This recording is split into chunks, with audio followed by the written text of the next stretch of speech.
We started from like really humble beginnings, but it was so exhilarating because for the first time, I was able to imagine what could be for myself outside of like traditional work culture. Entrepreneurship by nature can be very lonely because you get to this point where people see you doing the thing and they don't know what goes into it. So now you have people who come into your life and you're trying to make a friend or trying to move the business forward, but these people are here to extract.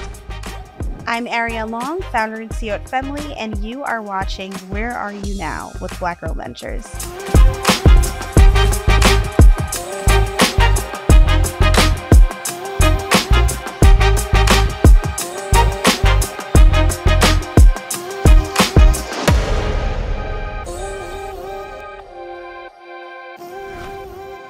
Hi, Arion, CEO of FEMLY.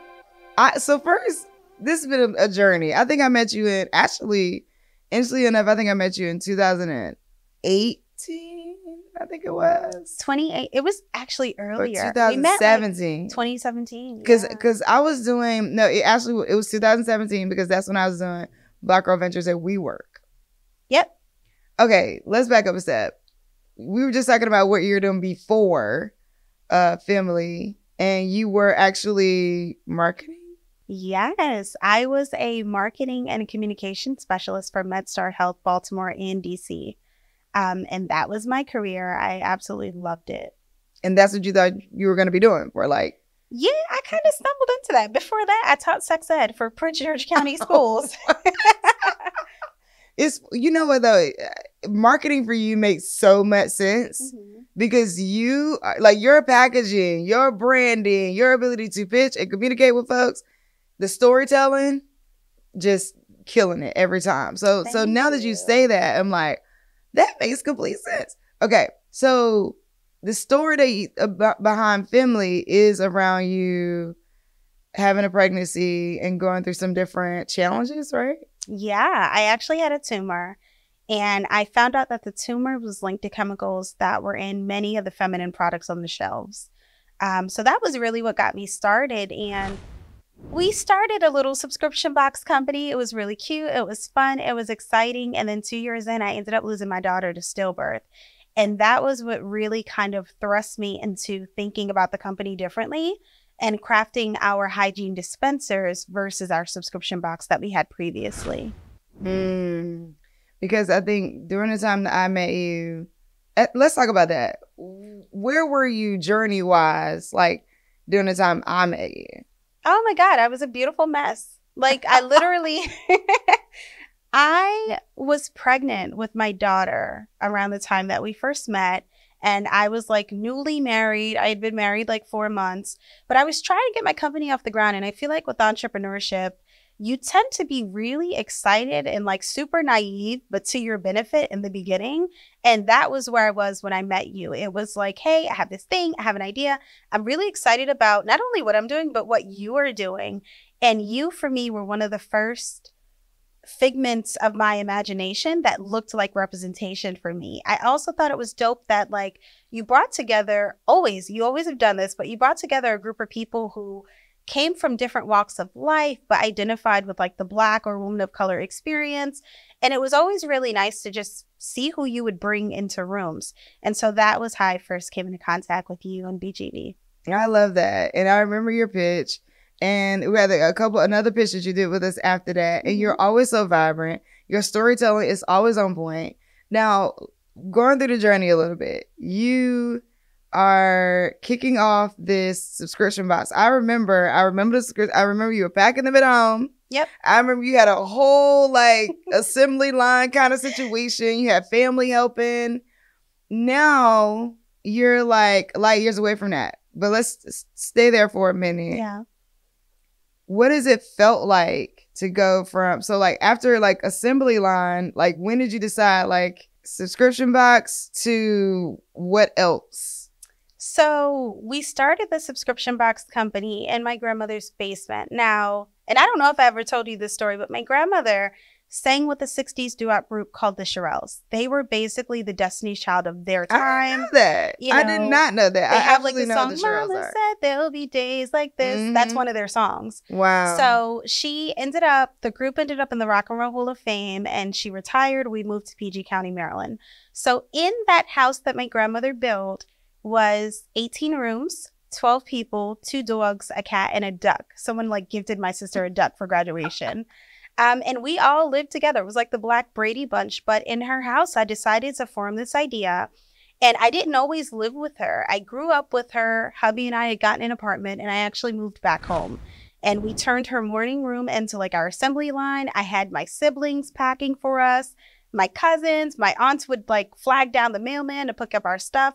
And we started from like really humble beginnings, but it was so exhilarating because for the first time, I was able to imagine what could be for myself outside of like the corporate environment and traditional work culture. You were raising like I mean, every time I look on social media, it's like, I got another 50,000, another 100,000, another. Your pitch competition journey has been like no other. I mean, it is phenomenal. Yeah. What do you think is your, how do you keep winning all the pitch competition? I mean, don't want to give many secrets to the competitors, but like, how do you? So I think for me, it's interesting because I think that the perception is that like FEMLY is always winning. I'm doing so well. And I think behind a lot of that, like I was really depressed. It was really, really hard. And when people see the wins, they don't realize that there were probably 30 or 40 no's that I had to get before that. But not only that, one of the beautiful things that happened was that all of those mistakes helped me learn what not to do. And it got to a point where we were winning because we had great storytelling, but more so because we had traction. I didn't go to funders saying, hey, I want your money. Here's what I'm thinking about doing. It was like, hey, I got the company to $1 million in revenue by myself. Are you with us or are you not? What are we doing here, And you bring a different flair to everything into those conversations. And so telling the story of that traction, I think, spoke for itself and also allowed us to lean into an impact that we knew we always had, but wasn't recognized by like traditional VCs and venture capital investors. What is it like to go from, subscription box, you're a thousandaire, to taking a company to $1 million by yourself? Because I hear you saying that and I'm like, ooh, wow. One, congratulations to you. That's amazing. And I'm like, ooh, I wonder what she learned. I learned that I was focusing on like the small fish. And so I quickly realized that like we were spending so much energy trying to relate to and market to and get customers that were coming in and buying like an $8 box of pads. What could life look like if we spent that same amount of energy getting wholesale customers and either getting this into a store or selling to organizations who would buy cases instead of a single box, right? And so, for instance, one of our cases at the time had 12 boxes of pads in it. I single-handedly went around to all of the maternity wards and said, look, I have a better pad. It's more absorbent than what you're using, and it's organic for new moms. Are you willing to trial this? You can just give me $50 and I'll give you enough for a week. And if you like it, we'll do a month. And if you like that, I'll put you on a 3-month subscription. Like it was very, very methodical and intentional about getting the volume, but spending an amount of energy that felt good for me on an outcome that would bring me more than just focusing on an individual person, if that makes sense. And in that same vein of thinking, we started thinking about what it could look like to get it into hotels. And sometimes I think you just need that one. Like that first deal isn't always a big one. Our first hotel order was a $70 order, and it was a single teeny tiny hotel, but they were a part of a larger brand. And so we kept that relationship and figured that if they could make that single order, we could then branch out into the region and then the country. And we kind of rinsed and repeated that model. I like it. I like what you said about only needing one, because I think people are like thinking to themselves that they need 100 different partners or founders or finance people to finance them. And it's like, actually, you need that one. That one actually knocks down so many dominoes for so many others. Now, I know we've had conversations behind the scenes about just people maybe not being great people wanting extra board seats when when it's like, no, that's not a part of our deal. People maybe paying you on time, not on time. People, you know, not believing. Yeah. People, you know, maybe not believing what you're saying. People, you know what I mean? Like, how do you, and you mentioned being depressed, and so I wanted to kind of reveal some of those things you actually been going through, which is like pushing through this, saying, no, this thing can work, while also having to deal with sometimes some not so great people. Yeah. And I do want to be mindful in saying that, like, sometimes I pushed through, but sometimes I didn't. Like, there were times where I totally did not push through. I can think back to summers where I didn't open a single email for 12 weeks because I was burnt out. I could think back to times where, like, after we lost our daughter to stillbirth, I went on a 4-month sabbatical and I literally left home. I think I told my husband I was going to like Atlanta or something, but I ended up in California and Tennessee and Texas, and I came back in September. I left in May. I went through some stuff. And it was very hard. And I think that entrepreneurship by nature can be very lonely because you get to this point where people see you doing the thing and they don't know what goes into it. But people almost often think that you're much farther ahead than you actually are. So now you have people who come into your life and you're trying to make a friend or trying to move the business forward, but these people are here to extract. And I have not been very good at recognizing that in the beginning. I think these days I'm a lot better at it. I can pick it up in the first month or so, but it used to take me years. And now I've invested time and patience into someone I shouldn't have. I think the other thing is that there is a level of discernment that you need to have in business. Not knowing is not good enough. There are books out here, like with venture capital, there's the book Venture Deals. You need to understand the language because the same deal that I've given an investor 1%, I have friends who've given 30% of their business. And that is absolutely crazy. The other thing is that there are a lot of support organizations out here that are not like BGV.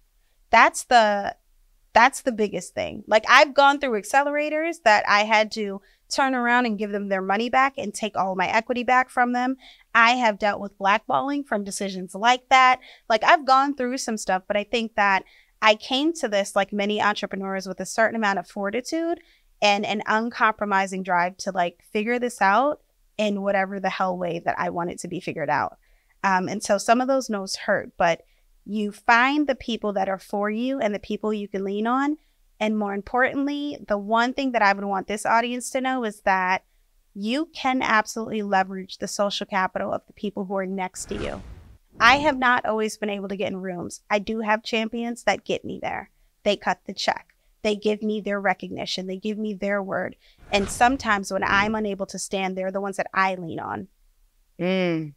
I talk about social capital all the time in the Need Network. It's like people hire people, people give people opportunities. What are some key players or like that you've worked with? Because I mean, I've seen you taking pictures with all kind of people, athletes, you know, like it's like CEOs of this, CEOs of that, presidents of this. So how in the world are you finding these people? How do you identify what room you should go into when? So it's pretty interesting. I feel like I was totally the kid that would get like most likely to succeed, but super talkative on the report cards. But now it bodes me well. For instance, I'll give you an example. I was at my hotel today in DC and I went to a coffee shop. I was creating like a sales pitch for the hotel that I was staying in. And there was a fabulous Black woman with natural hair next to me. She had on these bad shoes. So I was like, excuse me, I love your shoes, but are you in a rush? Like, do you have somewhere to be? And of course, she's like, no. So I had her sit next to me and I walked her through the proposal. I asked her to just give me where she thought the gaps were. And she shares that she is one of the top Black women that is on X corporate board. And she's like, would you love to have X as a customer? I'm like, absolutely. And now I'll be going to her hometown in a few weeks to sit with her and have coffee for this. But I'm saying that to say that like always be selling is a true thing. And I have gotten opportunities in the line at the grocery store the same way that I've gotten them from like attending a networking event. The other thing that I think I've been really, really good at, which is pretty ironic when things are so hard sometimes, is telling people when I need help. I'm on LinkedIn like, hey, if you love what we're doing, if you love my content, here's how you could help. Introduce me to the college you graduated from. Introduce me to a corporate office that is near you. Bring me to your workplace, you know? And we find that we get a lot of opportunities that way by simply letting people know what we need. The other thing is, when you are a company that's got an investment, you often send out like a monthly or quarterly investment email. I send one out to like my champions, people in my network who care about us and who could move mountains and open doors, right? So every month they get an email with like 12 bullets telling them, hey, here's the win we had. Here's what we want. Here's an info sheet that you can share. Here's a frequently asked questions document if people have questions for you about our products. Like, the worst thing you can do is ask for something but not be ready for it. So I make it really easy for people to help me. So you go from, okay, here we are. So subscription box in your grandmother's basement. You get on the pitching circuit. You're killing it. You're like meeting these different people, pitching. And then I see on the Shade Room, I think this was like 2021. 2021. Yeah. I see you on the Shade Room. And I'm like, is that Arion? Where you have invented the first touchless feminine care dispenser. Yeah. Where did that come from? You know, like what what are we doing? Okay, I'm gonna be honest, y'all. It was a FU to investors. This was my original idea. And if you don't know my background, I started college at 15 years old at Stony Brook through a women in science program. I ended up starting at Morgan State at 16, meeting my husband the first day. Long story, but he's pretty cool. Anywho, I initially had the idea for disrupting the bathroom and like reimagining that ugly stainless steel dispenser that you find everywhere, because I hate touching knobs. They're always empty. The products feel like cardboard. Always. And like, I wanted to have a better experience, but I was going to investors who didn't even know where Morgan State was, or like, where's that? Like, you didn't go to Stanford? And I think the other thing was I wasn't an engineer. Like, I taught sex ed and consumer science. I did marketing. I like played in makeup. I didn't have that background. And so I kind of let them talk me out of it. And I settled for the idea that they told me would scale, which was a subscription box, because we had Birchbox and Ipsy, and we had proof that companies like that were doing well. However, after losing my daughter with this newfound sense of like, I can do whatever the hell I want, I decided to do it anyway. And I did it scared, and it wasn't perfect, but I literally reached out to my lawyer to say, like, look, I draw. I have ADHD. When I'm stressed out, I draw. So I drew this dispenser out with a colored pencil. I need to know like who the person is that can turn my drawing into a product that I can touch. What do I call that? He's like, I don't know, maybe an engineer, maybe a product designer. So I said, okay, let me go to LinkedIn and look up product designers. Let me ask my network who they know. And I end up meeting the guys that help to design like products for NASA. I ended up meeting guys that design the GoPro, people that design the Fitbit. And, you know, they then told me, oh, here's what you need. Something called CAD, which is like a blueprint prototype. But like, I didn't even know the language. And every step of the way, I learned how to ask really good questions. And we were able to kind of build that MVP. And what was really funny was that I'm not an engineer. They told me flat out, like, look, we're going to make it, but there's going to be some things that, you know, we'll have to edit because you're not an engineer. They have to work. And they came back 6 weeks later and were like, no, you did it. Like, I don't know how, but here's the machine you created. And so I put the video on TikTok. Hey, I created this thing. I didn't tell anyone but my little granny. And I wake up the next morning thinking my phone was broken, and it was 12 million views on Twitter. Oh my God. Yeah, it was scary because I wasn't ready. I had one machine and no money to make any more. Like, that was the crazy thing about it.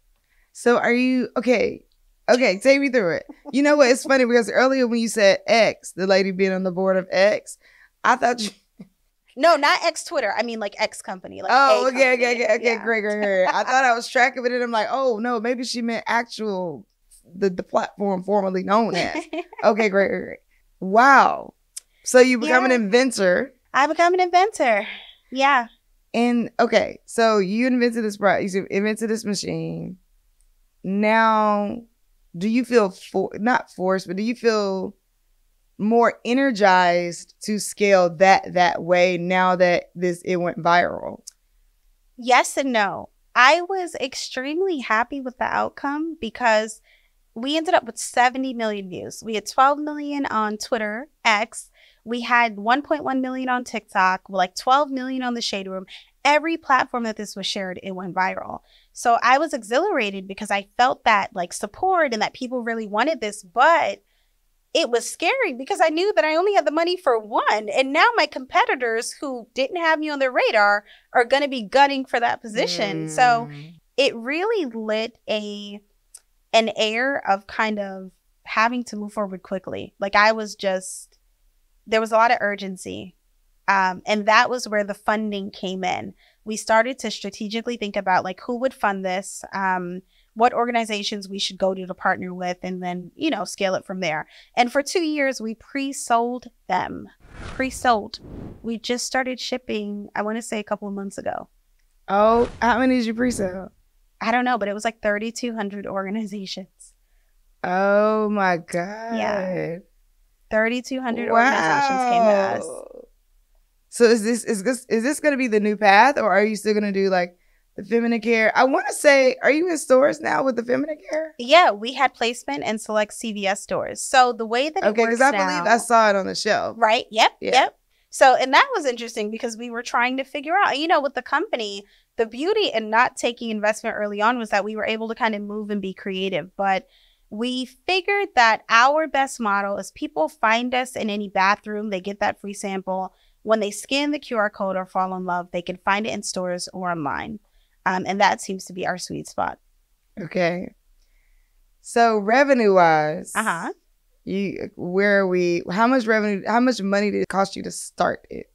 To start, I think maybe $125,000 for the machine. Yeah, for the machine, because you also have to think about patents and other things. Yeah, hardware. What about FEMLY overall? Funding that we've spent so far? That you started with. Oof. We started with an initial like $10,000 pitch competition check. And now we've probably raised to the tune of 2.3 million in funding total. But that's counting grants, investment, and other things. Okay. Where you want to go? This year, our goal is 5 million. Oh, I'm sure we could top that with a few more healthcare systems for anyone who's in healthcare. But the goal is 5 million. And next year, I want to double that to 10. We are scaling.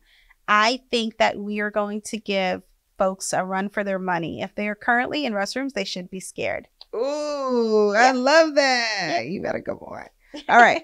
So the question is, where are you now? And so where are you now could mean, where are you personally, spiritually, financially, business-wise, or a mix of both? Mm-hmm. But what comes to mind for you first when you hear, where are you now? I'm enough. I am enough now. And I think that before, when I started the journey, I operated from a place that other people knew more about this than I did. I don't think I was as secure as I was, or people even thought I was. But I realized that through all the mistakes and through all the pitfalls that we had during the journey, I am the subject matter of what I am doing. I remember having so many investors come to me and ask me why we didn't have tampons to start. And I had to let them know that like 95% of Black women don't use tampons. But there are cultural things that I am aware of. And there's a secret sauce that we as Black women carry. I think that's right. I love that. Well, thank you so much for joining me, Arion. I really appreciate you. Thank you. This is awesome conversation. I mean, honestly, to like watch the growth of FEMLY, because first it was just FEMLY Box. Yeah.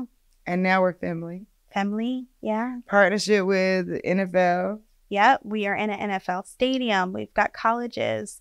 We're the feminine care provider for 109 schools in Georgia. We're scaling. We're here. It's a thing. So if you're in the bathroom, we're coming for you. Yes, if you are in the bathroom, we are coming for you. And as the only minority and woman certified company in this space, you bet your bottom dollar we're coming, and we're bringing some like sparkle with us. I love it. Thank you so much for joining me. Thank you.